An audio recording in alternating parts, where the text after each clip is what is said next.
tuve la suerte de conocer a las mujeres visionarias, gracias también a Pilar, porque yo trabajaba en el Museo Nacional diseñando actividades de mediación y un día de repente me dicen que se va a hacer una exposición sobre Josefa Tulray Matgil.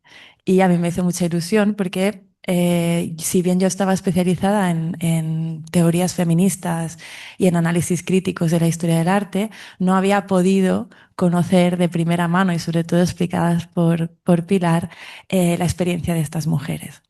En ese sentido, a partir de aquí entraron en mi vida y creo que como nos pasa a todas, cuando conocemos la experiencia de las visionarias, ya todos son señales de que tenemos que quedarnos ahí. Y pasó un poco conmigo, ¿no? Me han acompañado desde entonces, pero sí que tengo que haceros como un warning de mi exposición. Yo, si bien soy historiadora del arte, me gusta hacer historia del arte sin artistas, porque creo que también nuestra historia del arte occidental y patriarcal está muy pendiente de que lo que las personas creadoras dicen y poco atenta a la escucha de lo que cuentan los objetos, ¿no?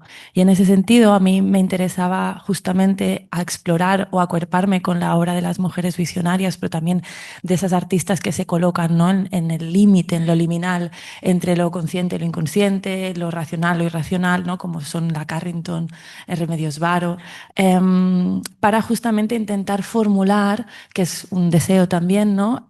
Una historia del arte todavía por escribir o una teoría de la imagen que todavía está a la espera de ser formulada, ¿no? Y yo creo que justamente son con las visionarias donde esta historia va tomando cuerpo, ¿no? Creo que, ya que hago un spoiler de toda la presentación, yo creo que los objetos artísticos son cuerpos visionarios también y voy a intentar defender esta hipótesis a lo largo de estos 20 minutillos que tengo.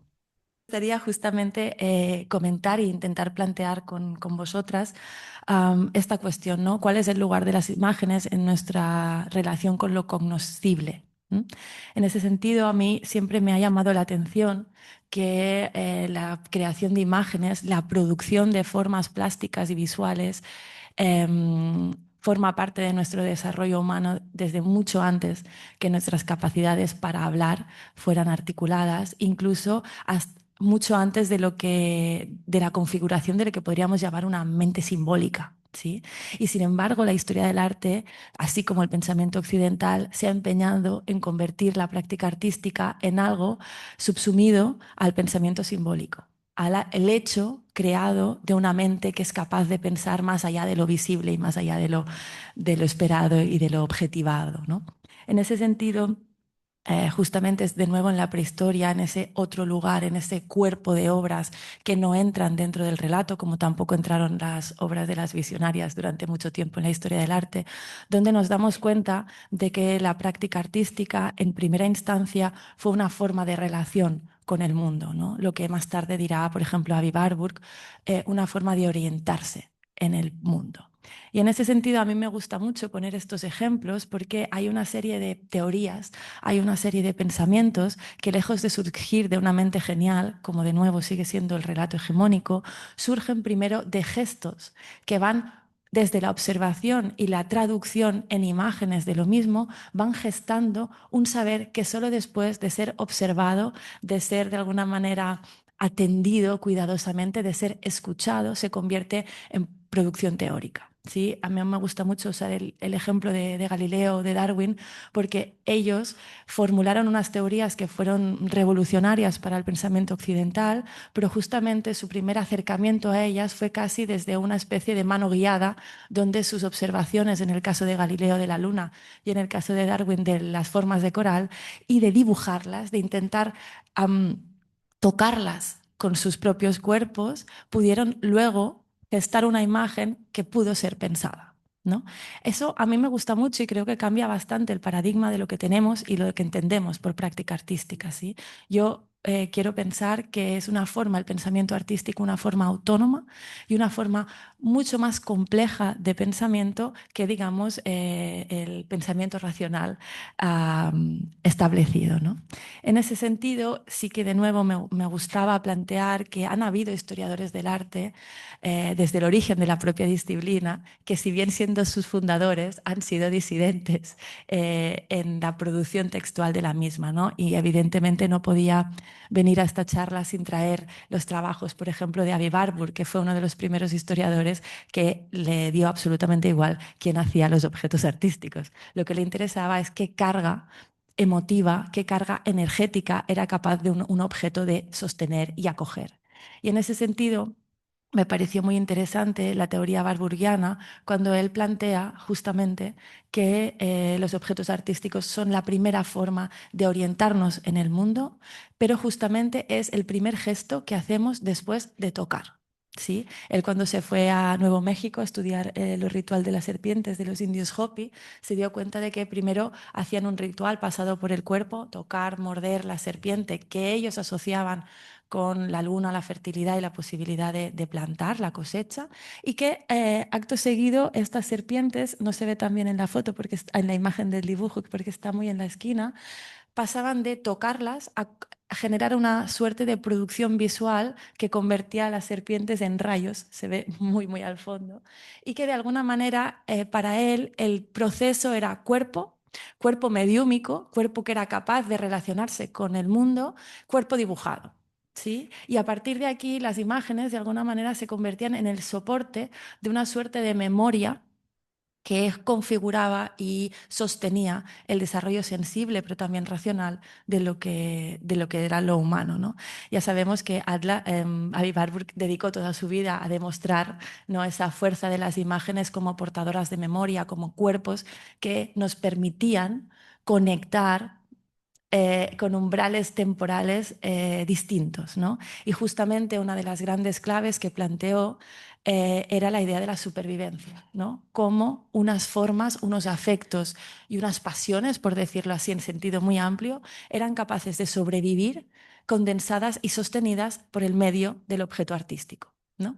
Y en ese sentido, las obras se convertían en objetos transtemporales, ¿sí?, que permitían experiencias perceptivas que nos salían de la linealidad y también del marco establecido como lo real, ¿no?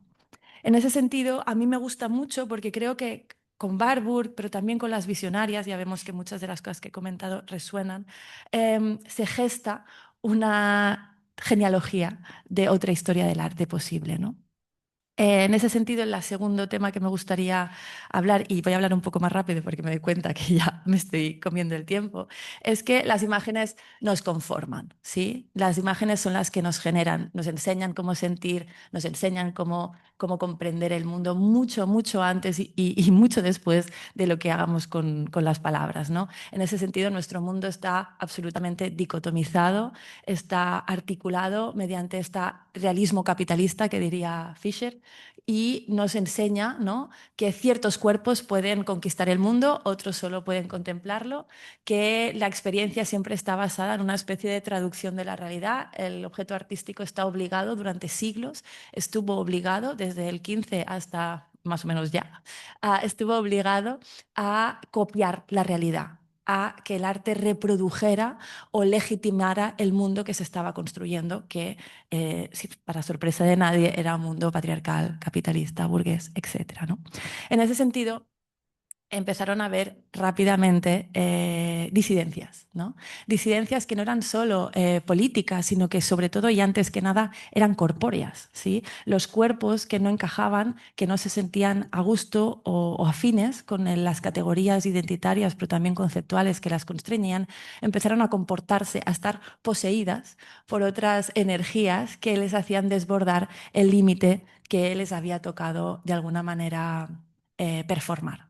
En ese sentido, yo creo que el cuerpo histérico es un cuerpo político y es un cuerpo disidente que antes de pasar por la razón, el cuerpo ya está elaborando una forma de resistencia, de subversión, que justamente descuadra el imaginario dominante. Y creo que las visionarias se entroncan en esta línea de gestos histéricos, pero no patologizados, sino de gestos revolucionarios que permiten desde el cuerpo conectar con unas dimensiones que no por ser visibles no están allí, ¿no? Y en ese sentido me gustaba pensar también con las visionarias que entender la visión mucho más lejos de lo que vemos, ¿no? Y esto creo que es uno de los temas más interesantes que nos brindan, ¿no? Como veis, estoy intentando trazar rápidamente una suerte de teoría de la imagen asociada a estas figuras, ¿no? Y por ahí también me parecía muy interesante hablar de la potencia. especulativa de lo que son las prácticas de las mujeres visionarias, artistas. Bueno, como decía, ¿no? Nuestro mundo, que podríamos decir con lenguaje hoy neomaterialista, es muy correlacionista.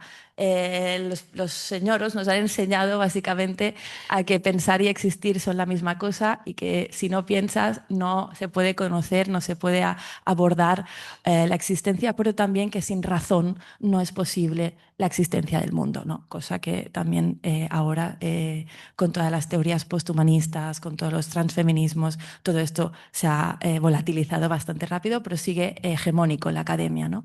En ese sentido, yo creo que los nuevos materialismos entroncan también muy bien con la práctica de las artistas y mujeres visionarias, justamente porque se dan cuenta de existir y pensar no van juntos, ¿sí? Y que de alguna manera es vía el cuerpo y sus formas de aproximarse a esta materia que excede el pensamiento que se abren caminos y umbrales que justamente hacen tambalear el marco de lo que entendemos como posible, ¿no?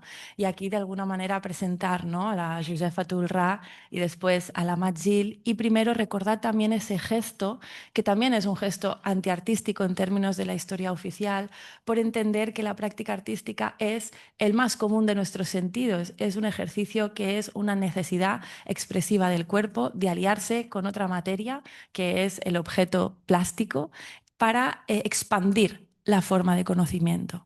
Ellas sin ningún tipo de reparo y también auspiciadas por una comunidad que las sostenía, políticamente me refiero, recordemos también esa alianza siempre poco nombrada, ¿no?, entre las mujeres espiritistas y los movimientos de base, las luchas anarquistas y las luchas sindicales que sostuvieron, ¿no?, esas prácticas y las defendieron.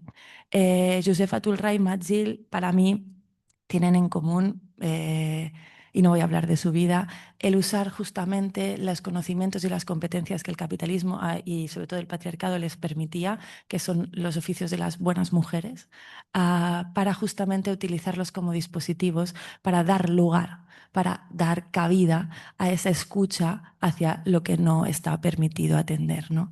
Me gusta mucho que ambas en sus trabajos textiles, aparte de que nos recuerdan que el textil también es una de esas potencias creativas y habilidades humanas que nos acompaña casi desde el origen de nuestra especie, y que precisamente por ser vulnerable, por ser menos difícil de conservar, no ha estado presente y nuestra historia se ha articulado alrededor de materiales duros como los utensilios que cortan, matan y destrozan, ¿no?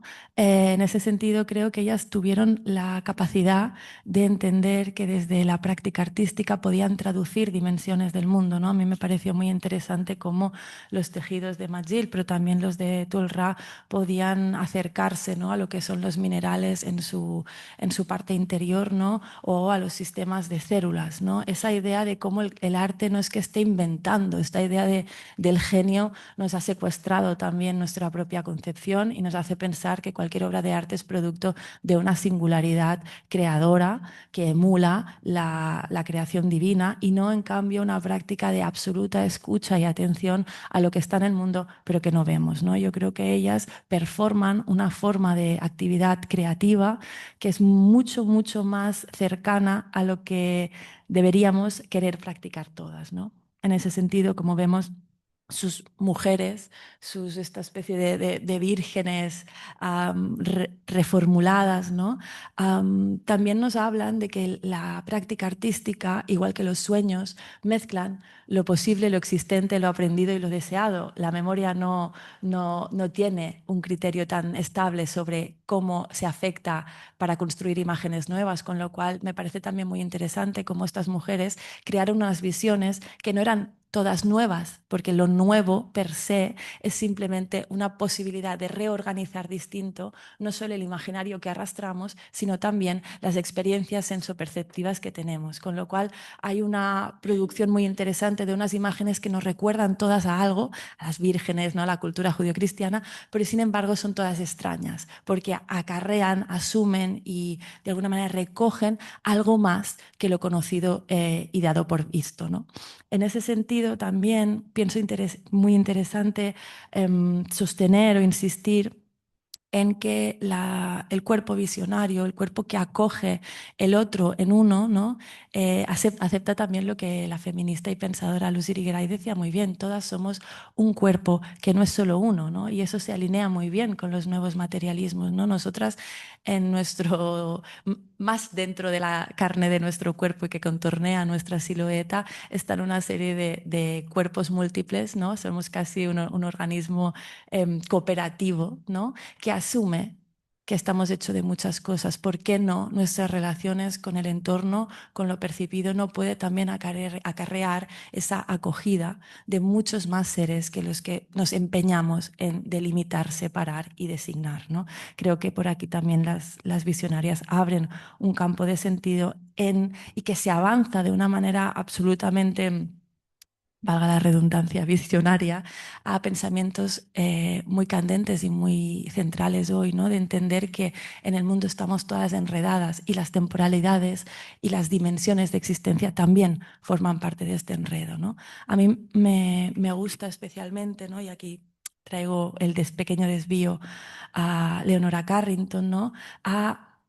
Una cosa es poder crear teniendo esa sensibilidad hacia esas dimensiones que se nos escapan a la mayoría de nosotras, no porque no estemos tocadas por esa potencialidad, sino porque estamos domesticadas y entrenadas para no tener ninguna capacidad para acercarnos a ella. Creo que también artistas como Carrington, o quizá no tanto Leonora Remedios Varo, pero Leonora Carrington sí, utilizaron la práctica artística para ensanchar lo posible por conocer y entrenarse a su propia sensibilidad a mirar distinto. Sí, a mí también me gusta mucho esa fusión extraña entre las mujeres que tienen esa capacidad visionaria y las mujeres artistas que en su ensayo-error de gesto especulativo consiguen acercarse o generar unas imágenes parecidas a como si hubieran estado tocadas, ¿no? Por esa mano que ve más de lo que nuestra realidad permite. Y en ese sentido, y me acerco un poco al final, también quería como poner en relación la propuesta de Leonora Carrington con Joseph Atul-Rai McGill, con este concepto que se ha trabajado recientemente de lo impensado por la teórica Catherine Hiles. Y ella habla de que lo impensado es una teoría de la cognición no consciente, ¿no? Que de alguna manera se sostiene en las relaciones que establecemos con nuestras herramientas. Ella habla sobre todo de nuestras herramientas tecnológicas para articular una forma de conocimiento que todo el rato se está efectuando, se está produciendo fuera de nuestro ámbito consciente.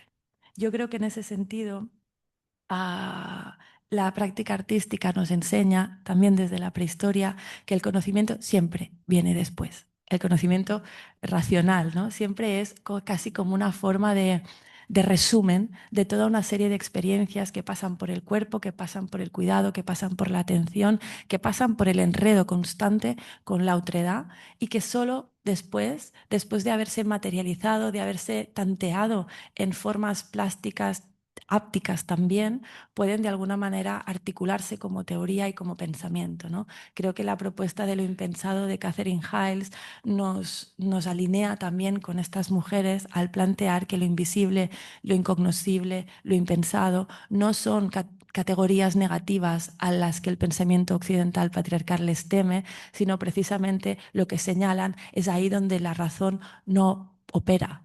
Sí, donde la razón muestra su limitación, y que es tarea para mí de esta historia del arte vinculante al pensamiento, articular desde los objetos artísticos ese acercamiento a lo impensado. Y las visionarias encarnan muy bien esta actitud que no es temerosa, sino creativa y potente y curiosa hacia esos lugares que la religión judía cristiana ya se ha encargado bien de convertirlos en algo temido por nuestras mentes y nuestros cuerpos, ¿no? Por último, y como decía el título, ¿no? Me interesa sobre todo recuperar la idea de abstracción como una forma de atención infraleve, si queremos, a la realidad. También otro de los grandes, para mí, negligencias o excesos del discurso historicista y artístico hegemónico es pensar que la abstracción siempre supone un deseo de salir del mundo, cuando en realidad Gil McLean ejemplifica muy bien que la abstracción siempre es un mirar mejor, es un mirar más detallado y siempre parte de un deseo de aportarle a la realidad dimensiones que la realidad y la materia misma sostienen, pero que nuestros ojos, esclavizados bajo regímenes escópicos disciplinarios, no pueden ver, ¿no? Entonces me gusta mucho pensar que la abstracción, la abstracción rusa, por ejemplo, cuando Malevich también, estimulado por las teorías de la cuarta dimensión, ¿no? Plantea todo un mundo abstracto que es afín al nuevo mundo que se está creando, no se está inventando una realidad que no existe, sino que está abriendo los límites de la que estaba y por lo tanto encontrando unas formas que expresan esa otra posibilidad del mundo que ya tenemos y que ya vivimos, ¿no? Lo que sí que me interesa mucho es que yo siempre pienso que esta conexión, y por eso me gusta mucho la historia de las espiritistas, que justamente ven una forma de iluminación, si queremos decirlo así, que justo ser trascendente en el sentido de un Dios, si bien ellas usan a veces el concepto de Dios, porque de nuevo es el vocabulario y el imaginario aprendido, lo que están haciendo es conectar con dimensiones de la materia y de la realidad que estaban mucho antes de Dios y que están más acá que más allá, ¿no? Entonces a mí me gusta mucho esta propuesta de Hilma, cómo va desde las flores hasta la abstracción, abriendo la posibilidad de la naturaleza misma, ¿no? Y creo que en ese sentido, la diferencia entre Matt Gill y Josefa Tulrà con Hilma af Klint es que ella, al tener conocimientos formados de Bellas Artes, su trabajo social puede ser muchísimo más ambicioso porque está poniendo una técnica al servicio de un sentir del cuerpo y de una potencia, lo que Matt Gill y Josefa Tulrà hacen de una manera mucho más intuitiva y mucho más espontánea, ¿no? Creo que me apetecía tenerlas juntas para que veamos cómo cuando nos hacemos cargo, ¿no? Lo que en marxismo se diría, cuando tomamos conciencia de la potencia de ese cuerpo y de ese otro saber, podemos articular sistemas, ¿no? Visuales y imaginarios que de alguna manera ponen en jaque todo lo que dábamos por conocido. Para mí, que ellas se estén recuperando ahora no es mérito de las instituciones en ningún caso, sí de muchas investigadoras que las defienden, pero sobre todo es mérito de los objetos artísticos que, como los espíritus, no olvidan y nos acechan hasta que les hacemos caso. En ese sentido, y para acabar, quería citar, para que veáis que igual que solo el pueblo salva al pueblo, solo el arte salva al arte en ese sentido. Y quería traer aquí una obra de una compañera y maravillosa artista, Aida Escarré Borràs, que está por aquí si la queréis luego saludar. Ella lo que hizo es utilizar la práctica artística para recuperar, para señalar una potencia perdida y sobre todo forzada a desaparecer de la relación entre las luchas de base y el movimiento espiritista. Y justo fue el arte el único lugar donde la pudo materializar y con esa materialización hacerla de nuevo posible, ¿no? Ella lo que revisó es el estandarte de una de las primeras manifestaciones no mixtas que se dio en la ciudad de Barcelona, lo reformuló con una frase muy afín para los tiempos que nos atraviesan, ¿no? Llamándolo Front Espiritista Vives i Mordres contra el fascismo, y articulando una serie de acciones que recuperaban y se imaginaban qué hubiera pasado si la relación entre espiritistas y movimientos de base políticos no hubiera sido absolutamente rota y perseguida por las dictaduras fascistas del siglo XX, en concreto por el franquismo aquí. Y para acabar, porque creo que voy bastante bien de tiempo, leo solo una frase que creo que resume muy bien un poco la potencia de las prácticas visionarias, pero también del espiritismo y de cómo la estética y la política son inseparables y se demuestran, ¿no?, como aliadas impasibles. Diu, lo diré en catalán: volem que les mortes deixin de ser víctimes passives i siguin subjectes polítics presents. Reivindiquem l'agència de les mortes, ens adverteixen, els esperits parlen, les invocacions obren pas. Ens preguntem si som nosaltres més presents que les absents i assumim el trànsit com a condició política. Trànsit de cossos, de veus i de formes de vida. Transmutació dissident com a desbordament de l'ordre normatiu.